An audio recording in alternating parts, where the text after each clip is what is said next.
Would you like to have a curated home that exudes peace, tranquility, charm, elegance, comfort, or whatever feeling you're going for? I'm sure many of us would, but we have a lot of stuff and that makes decluttering quite a daunting task. It's not easy to decide what stays and what goes. I found it helpful to focus on what I want to keep. That way I don't feel like I'm losing my stuff or depriving myself in any way. In this video, we look at 5 fun ways to identify your favorite possessions, and in the next video we'll explore some practical steps to work through your other possessions. I used to enjoy treasure hunts as a child. I found them so much fun, didn't you? So the first thing you're doing is going on a treasure hunt in your own home. Set a timer and challenge yourself to find a certain number of items that you treasure or find valuable. You're focusing on anything that brings you joy or serves a practical purpose. You know I love my books. When I began downsizing 3 years ago, one of the first things I did was to save my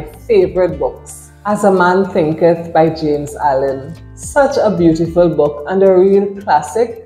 And I just love rereading it from time to time. Change Your Thoughts, Change Your Life by Dr. Wayne Dyer, based on the wisdom of the Tao. Of course, I always need my Bible as well. Some of my other faves are The Motivation Manifesto by Brendan Burchard, The Magic of Thinking Big by Dr. David Schwartz, The Law of Success by Napoleon Hill. All these books have lots of nuggets that I like to refer to from time to time. What are some of your reading treasures? Tell me your favorite book in the comments. An alternative to the treasure hunt is a shopping spree. You pretend to be shopping in your own home for a limited number of items in each category. Maybe you have different collections. What if you had to choose 2 or 3 items from each collection? Which ones would you choose to buy again? Next, we have a sentimental showdown. What if you love your mugs and you have 12 of them, but you only want to keep 6? How are you going to choose your 6 favorites? I start by choosing any 2 items and comparing them. Which one do I like more? Which one do I use more?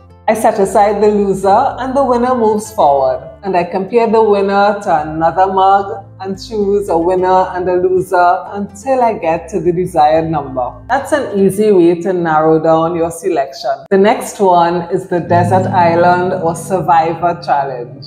Here you're looking for the most useful items. In addition to asking myself if something was a benefit or a burden for me to keep, or if it was superfluous, I also questioned if it enriched my life now. If the answer was no, I ditched it. Imagine you're moving to a desert island and have to get on a lifeboat with limited space. Or pretend you're a contestant on a survivor-themed reality show.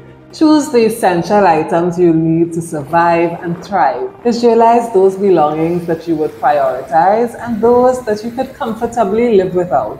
This exercise helps you prioritize necessities so you can get rid of items that no longer serve a practical purpose in your life. Think versatility. Which items can be used in multiple ways or serve multiple purposes? You know how the Pareto principle says that we tend to use 20% of our stuff? What if you had to pick out the 5 to 10 pieces of clothing that you use most frequently? Which ones would you pick? Would you go for comfort or elegance? Would you choose clothing that complements your body? Colors that you find flattering? Which are the ones that make you feel pretty or handsome? I bet you'd go for those first. Number 4 is the curator's collection. We're going for items that showcase who you are. Decluttering is a chance to take inventory of your possessions and to keep only the things that are useful and beautiful. Pretend you're a curator at a museum or art gallery. Which items would be a representation of who you are and what's meaningful to you? You may choose items based on their beauty, their uniqueness, or their emotional resonance. Maybe you choose a few books that represent your interests, passions, or values, or some pieces of decor that you find unique. You may have artwork or photographs that really resonate with you, or souvenirs and mementos from your travels. Or if you're musical, you may have a favorite instrument or CD or record. The Curator's Collection is all about choosing items that speak to you personally and reflect your individuality. The next one is the Time Capsule Challenge. So you're creating a time capsule for your future self or a loved one. You're choosing your favorite items that you'd want to have access to in future, or that you'd want future generations to discover so that they know what type of person you are. These might be meaningful items that reflect significant moments, achievements, and memories. When you've selected your favorite and most used items, showcase them. Put them center stage.